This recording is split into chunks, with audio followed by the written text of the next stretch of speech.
The mysterious, the macabre, the out of this world. The following are real people. They have real stories, and they've had real encounters. Here tonight on Newsworthy, two words and two question marks.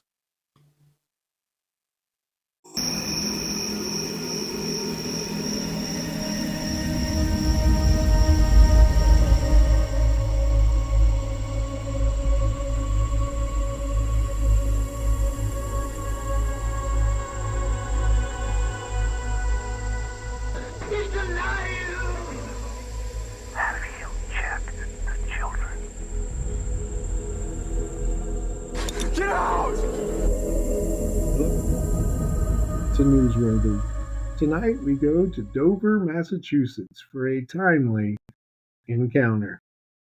On a chilly spring night in 1977, a quiet rural town in Dover, Massachusetts became the backdrop for an encounter that would forever be etched in local lore. The year was just beginning and the air was very crisp, carrying on it a scent of damp earth and pine. Three teenagers, Bill Bartlett, 17, and his friends, Michael and Andrew, set out on an evening drive, unaware that their world was about to change. Around midnight, while driving along an isolated stretch of a road called Farm Street, Bill was the first to notice something unusual. He stopped the car, feeling a strange pull, and pointed out at the odd shape that he had glimpsed in the woods. His friends, puzzled but curious, peered out into the dark expanse, searching for whatever had caught Bill's attention. It was then that they saw it, a creature unlike anything they had ever seen before. Standing near a large rock, it was small, no taller than 4 feet, with spindly limbs and an almost translucent grayish skin that seemed to shimmer in the midnight. Its head was large, shaped almost like an oversized melon, and its eyes were unnervingly large, glowing faintly as they seemed fixated on the trio. The creature's eyes was huge, oval shaped, and filled with an eerie intelligence, yet they seemed emotionless, almost like cold orbs in the night. Panic set in quickly. Bill, the first to spot the creature, froze in place, unsure of whether to believe what he was seeing.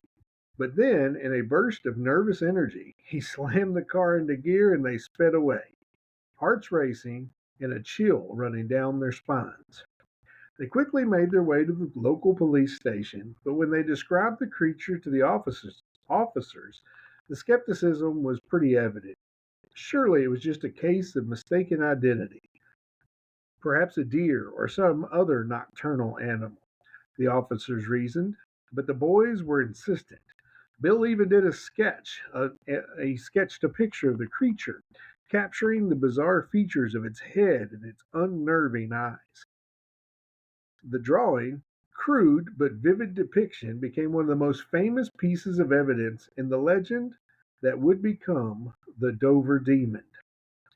But Bill was not alone in his experience. Just 4 hours after his encounter, two other teenagers, John Baxter and his cousin Heather, who had been out driving on that same stretch of road, claimed to have seen the exact same creature.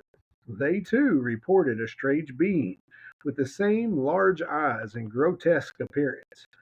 It wasn't just one encounter, but two in one night, and soon the word spread. Over the next few weeks, rumors began to swirl around Dover. The creature, now dubbed the Dover Demon, had become a subject of fascination and fear. Some residents believed it was a creature from another world, perhaps an extraterrestrial visitor who had made a brief otherworldly appearance. Others speculated that it was a cryptid, a rare and exclusive creature that had somehow avoided detection for centuries. Despite the widespread reports, no conclusive evidence was ever found.